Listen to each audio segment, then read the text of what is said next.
today, right? Yeah. They're a little nervous because it's such a fun and interesting piece, so they have lots of questions. But we are so excited to have this opportunity again this year. Maestro Fischer is with us as well, and he's going to introduce the composer. So please welcome our guests.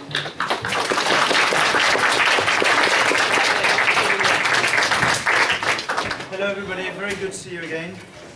Hope you had a good summer and holiday and everything, yeah. I saw you last May I think, so it's one. You all well? Good? Okay. So, I'm very happy to be able to introduce you a composer.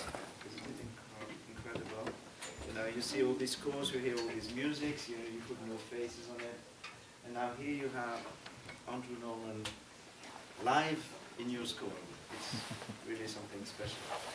Andrew is a fantastic composer. I knew via a common friend, Colin Curry, a percussion player, and Andrew was in town for a chamber music piece of his, and then we had a chat, and with this percussion player we said, oh, we should commission him a concerto, and we said, oh yes, let's do it. And oh yes, we did it. Yeah, it was amazing. And then we recorded the piece live in the Government Hall, and we played it for the 75th anniversary of the UT Symphony in Carnegie Hall in New York. And Andrew is making now a spectacular career, and he's receiving commissions by the best orchestras in the world, in Berlin, in New York, in Los Angeles. And I thought it would be interesting for our orchestra, the UT Symphony, to have a composer with us, sharing some weeks during our season for 2 years. Because nothing is more important for any musician at any stage of their life to be confronted with the challenges of creativity. We talked a lot about it last year. But to have somebody who writes, you see what he wrote here for you, and then how do we make things alive? How things happen?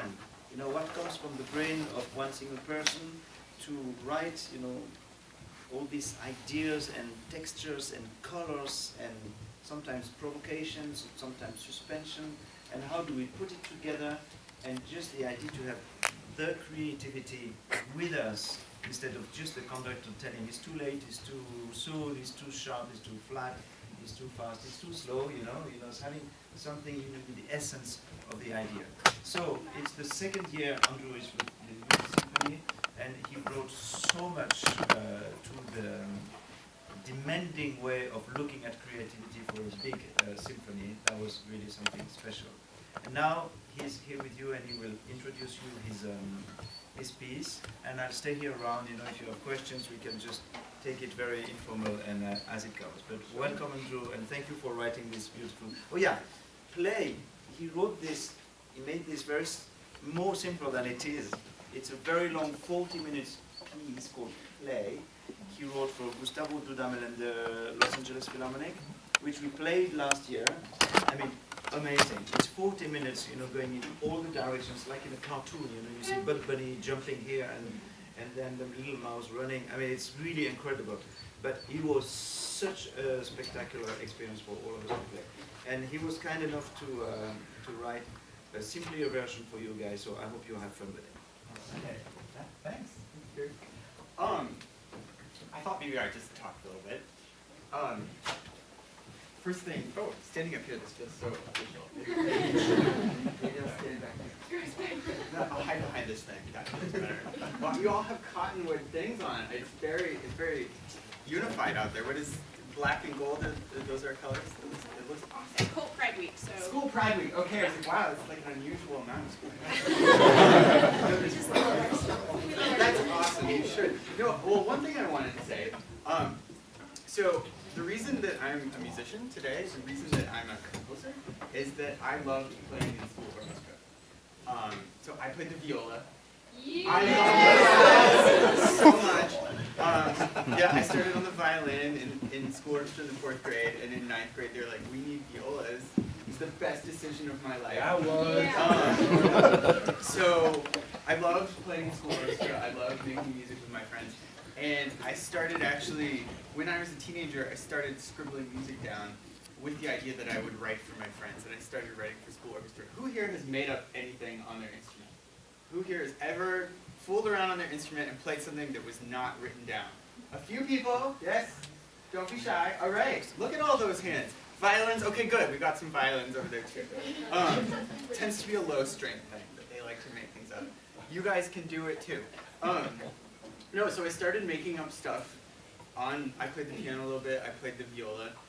Making up things, things that I thought sounded cool and interesting, and I think it was also for me that I thought of my instruments, my piano and my viola, as a creative space.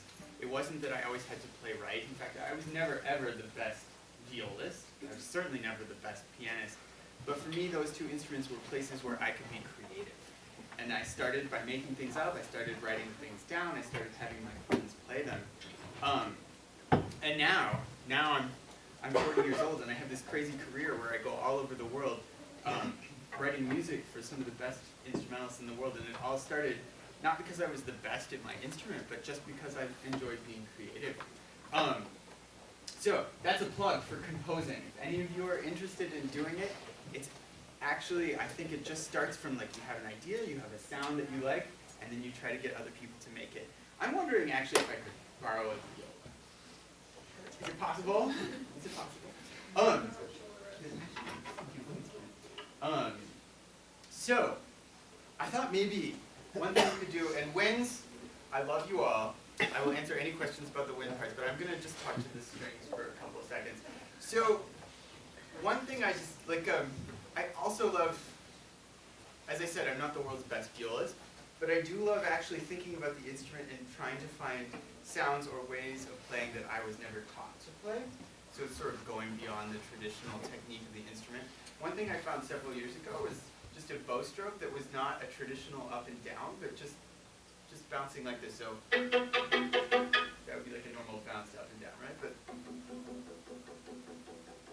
the sound of just hitting the strings without going up and down, I thought it was actually really beautiful. And that's actually where this piece, this excerpt from my piece starts. I was wondering maybe we could all try it. You know, you could hit any note from a G major chord, which would be G, B, and D strings.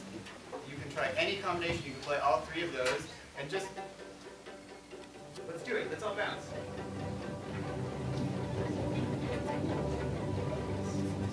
Cool! It's a gorgeous sound. All right, do you guys know a little bit of theory? Let's try the G, so the G major chord, and then when I say we're going to switch to the C major chord, which is C, E, and G. So here's G, go. And now we're going to switch to C, and go. All right, super cool, that's great. And then when you get a conductor, of course, you'll get together. Who knows the notes of an E minor chord? E, G, B. All right, E minor, here we go. Ready, go. And C major, go. And G major, go. D major, who knows D major? And D major. D major is D, F sharp, and A. D major, here we go. All right, E minor. C major. G major. And one last chord, D. Ready? Go.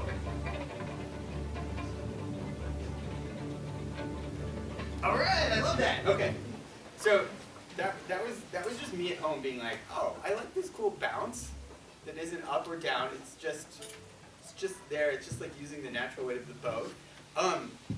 Another thing which didn't end up in this piece, in my arrangement, but is one of my absolute favorite sounds, is this. Sorry, I did that terribly. Scratch. So the sound that we're always like never supposed to make ever. So, but I actually, I think there's something really interesting about how much tension there is when it's loud, and then how it's soft. It actually, when it gets soft, it actually can make something beautiful. So here's what I would love for you guys to do. Put 3 fingers down on any string. Put them down lightly, so you're not pressing all the way down on the string, but you're just sort of setting your fingers on the string. All right? And then you're going to take your bow, get it right up next to the bridge. So So sol-pointed cello. Cello's as far down to the bridge as you can get. And then we're going to press harder than your teacher has ever told you to press, and move the bow slower than we ever thought to do. Let's make a really short one, first of all. Awesome, I love that. Do it again.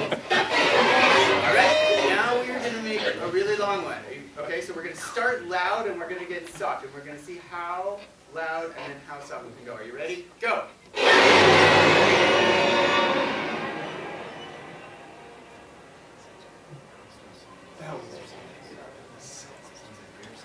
That's a cool sound. That sounds like air. It sounds like wind. It sounds like something, to me, that's like, there's like so many potentials for that sound. You know, brass, I don't know if you've seen your piece, but I asked you to blow through your instruments, right? Can you guys give us that sound? Low brass? Just give us a nice sound. Ah, that's cool. All right, strings, can we add this unpitched sound? But let's only do the soft one. Are you guys ready? Here we go. And brass, give us that air.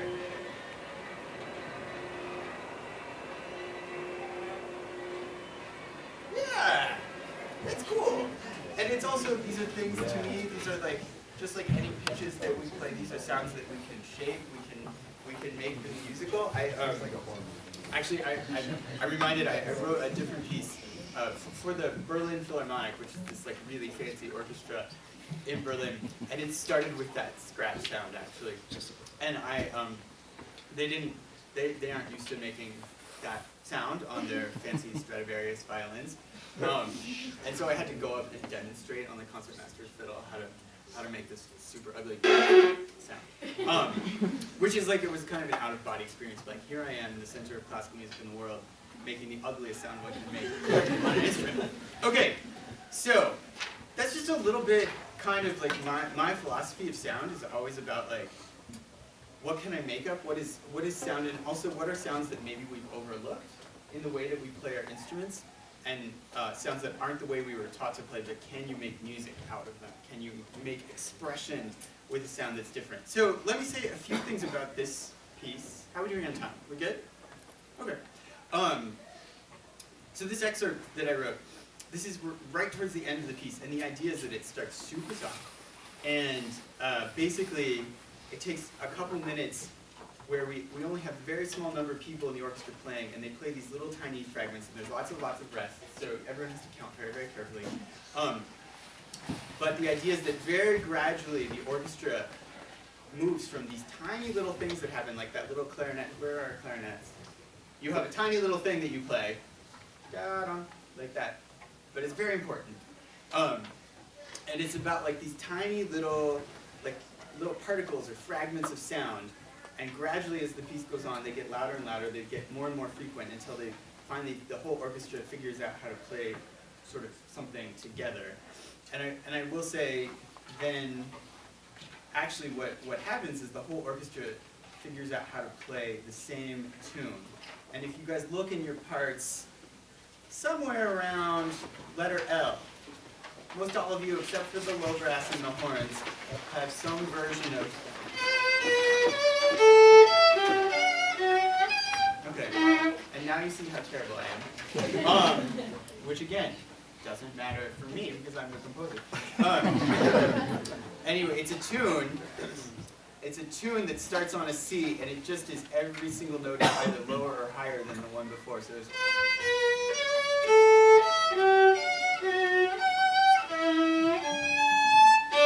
like that. It's just I would call it like a wedge. And the idea, I had this image in my head of every single section of the orchestra playing this tune, but at different times, and creating a kind of big, beautiful wash of sound where you're all playing the same thing but not together.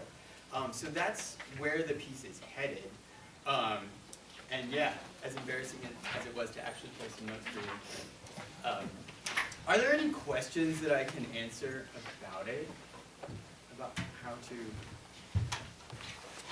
tackle any of it? So strings, it definitely begins with that sound we were just all doing. Yeah. I have a question. How would you advise us getting louder with tapping? Yeah. Well, so they're soft. There's loud. So it's just about the force you use. Okay. And like your bow will be whipping up in the air. And it'll be super dramatic. The other, I noticed there is this crazy passage with those triplets and the harmonics and the violins. So, number one, don't stress about it. Number two, if you want to play, I mean, it works really, really well in third position. And every third note of the triplet is an open string, so just play them as open strings. And then if you also, I probably even on someone else can't do it, but if you want to just play them as normal notes, it'll sound fine, too. So.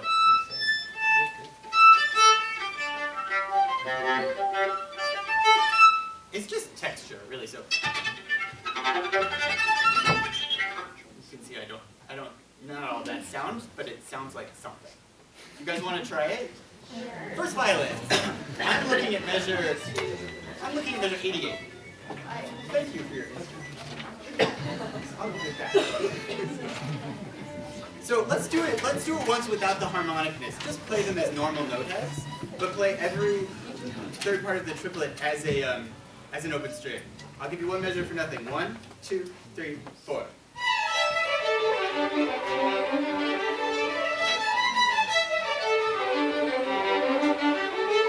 Cool.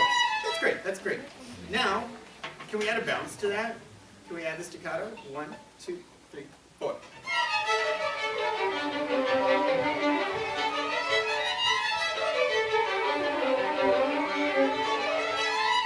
Nice. All right. Now, do you want to try it with the harmonics? So that just means you finger lightly. You don't. Can you demonstrate for us once with the harmonics?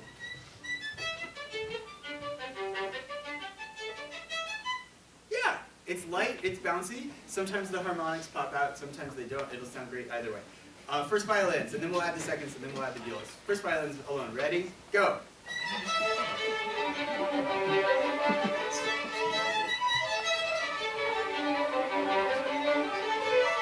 Beautiful. Let's add the seconds and the violas. So we're starting at 88, and violas, you don't have to play your first two measures. Just come in where you do the triplets. 88. 1, 2, ready, go.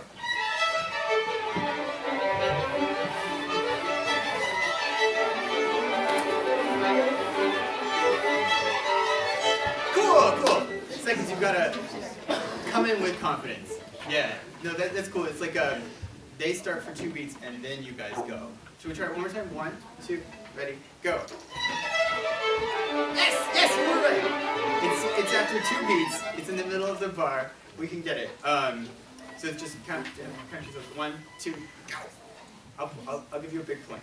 1, 2, ready, go.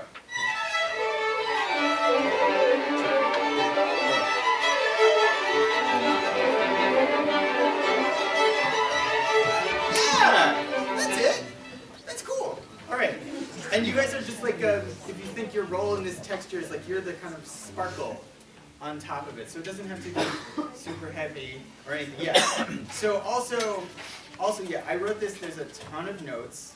Can we try maybe one other thing with the strings, and then we'll maybe we'll get someone up here to actually conduct the thing. Anyone? Amber, where are you? Right here. Oh. Yeah, we'll get your real conductor up here in 1 second.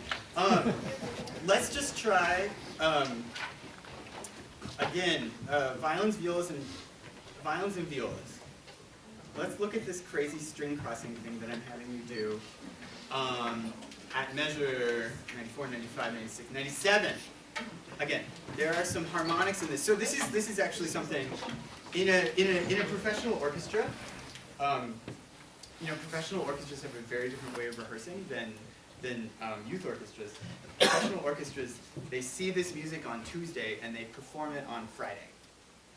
And that's every single week with the Utah Symphony. They see it on Tuesday, they rehearse it Tuesday, Wednesday, and Thursday.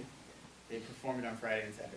So, if you're sight reading something like this, which is something about, you always, number one rule is you can't stop counting, right? And in music that you are familiar with and that you kind of know how it goes, you don't often have to count. Like especially if you're playing a Mozart symphony or something where the first violins are playing like all the time, you really don't have to count that much because you kind of know how it goes and you can listen to it and get it in your ear. You don't know how this thing goes. So number one, you have to keep an interior pulse of 1, 2, 3, 4 all the time. You also, if something goes by and you can't quite figure out what it is, you just have to keep going. It's the strangest thing, but if you miss something or you can't figure it out, you just have to keep your eye on the downbeat and jump to the next measure and keep going. So, here's a passage with tons and tons of notes. If I were you, I would look at those notes though and say, which of those notes are changing in every measure and which are the same? So actually, if you look at all those 16 notes, we've got a whole bunch of what going on? Open strings! Yes. So really, there's a lot of open strings. All you need to really focus on is where that top note is and what it's doing. Again, there's some harmonics. You don't actually have to play them as harmonics. You can play them as normal notes. They'll sound great. But why don't we do this? And actually, let's start at J, and that way our cellos can participate in this as well. Let's play all these notes. You're going to be scanning this thing, sight reading it, looking. Don't pay attention to the open strings because those guys don't change. All you need is the upper notes. I'll give you one bar for nothing. So we're doing everyone, but all strings but the basses. Sorry, Wayne's not you just yet. 1, 2, ready, go. 1, 2.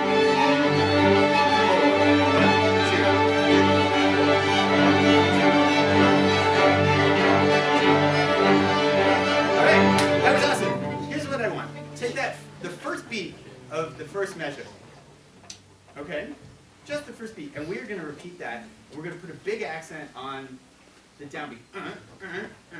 I want us to repeat just that beat for about 10 seconds. As long as I say, all right? What I want is for you guys to listen to each other and try to get together. So that you're all playing this and your bows are all moving at the same time.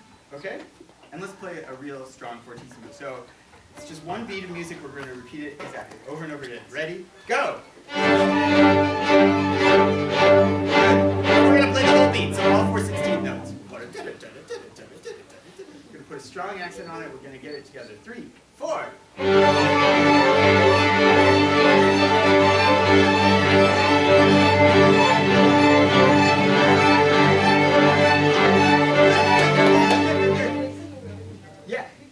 That's the sound. As long as we can get it together and be nice and loud, then the notes will happen. I'm not worried about the notes, but that's the spirit of it. All right. You want to try a little bit at the beginning? Sure. I mean, whatever you want.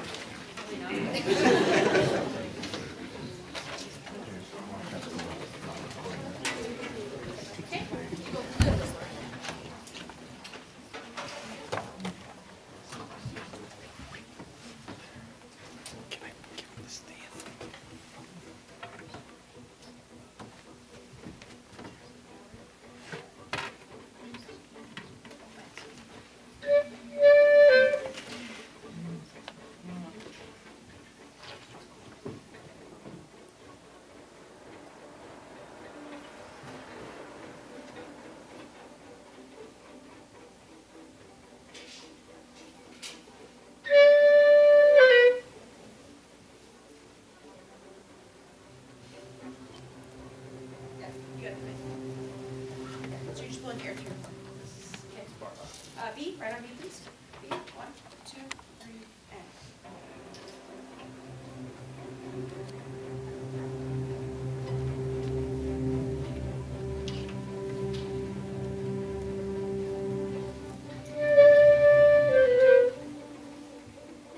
Yeah, you're lower. Watch your time and do it, okay? B, 1, 2, B, and.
instead of blowing.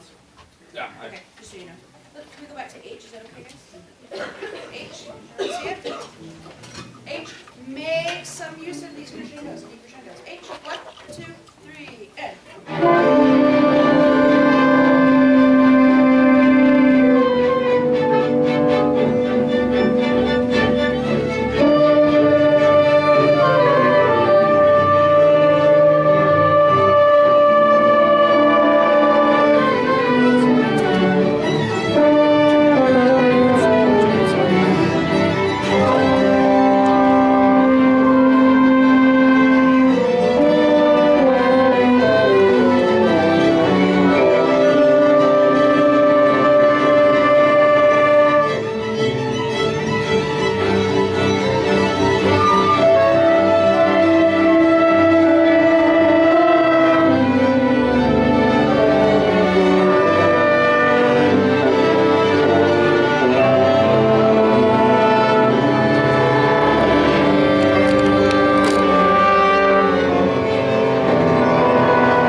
But that was awesome. I loved it.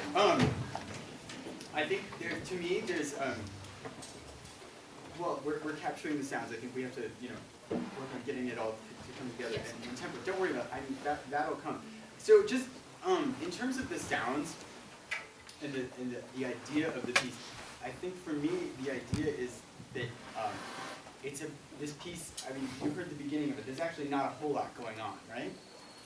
And there's actually quite a bit of empty space. And this is something I'm interested in as a composer, is presenting music that is really, really stretched out, and then watching that music sort of gradually come together until it finally makes something that all makes sense. So if you feel like, winds, clarinets, if you feel like you're all out there by yourself, you are, at the beginning. And if you feel like your part doesn't quite make sense with what's going on, that is indeed what is happening, because this piece and the way it functions in the symphony is that it takes all the different ideas that have been going on in this 45-minute long symphony, and they gradually come together, and then they finally find the moment where they arrive and they make something. So it's about like watching this thing come together. So all that is to say, particularly brass, you have these long notes that kind of stick out of nowhere. They don't necessarily know how to fit in, but to me that's actually part of the story of this piece, is that you all are playing these things. You don't quite fit together, and at a certain moment you figure out how to play together, and the sounds start lining up in a way that makes sense. And that's just about where we were about to get to in the piece. So to me, I think music is like, what you guys know, music is incredibly powerful. It can say so many different things in so many different ways. There's pretty music, there's exciting music, there's sad music, and there's everything in between. And to me, one of the powers of this medium is moving from a state of like chaos to order, or moving from a state of unbelonging to belonging, or a state of individuals where you're all playing your own little things, to a community, which is really what you guys are, people making music together. So that's a little bit about what the piece is, and then you're all playing loudly this tune that I played very badly on the viola, and then gradually you all die out, and then you're left, I think, only with the violins at the end, and that's the piece. So that's just a little bit of what I would think about. And just in closing, like I said, really, I have this crazy career that I never thought of in music just because I started messing around on my instrument, making things up and writing them down. So I would just encourage all of you. It's so, so important that we find more composers, that we actually move the orchestra and the medium of classical music forward, and that only comes from new people saying what they have to say and expressing themselves in music by writing it down. So I think sometimes we're a little intimidated by like the masterpieces of the past, and there are many, many masterpieces of the past, but it actually, you don't need to be a genius to compose music, you just have to have an idea. So that's my final statement. thank you so much. It's been a pleasure being here, and with Thierry too. It's been so fun. And there is a recording of the professional version of this piece if you want to listen to what the whole thing sounds like. But Yeah, sure.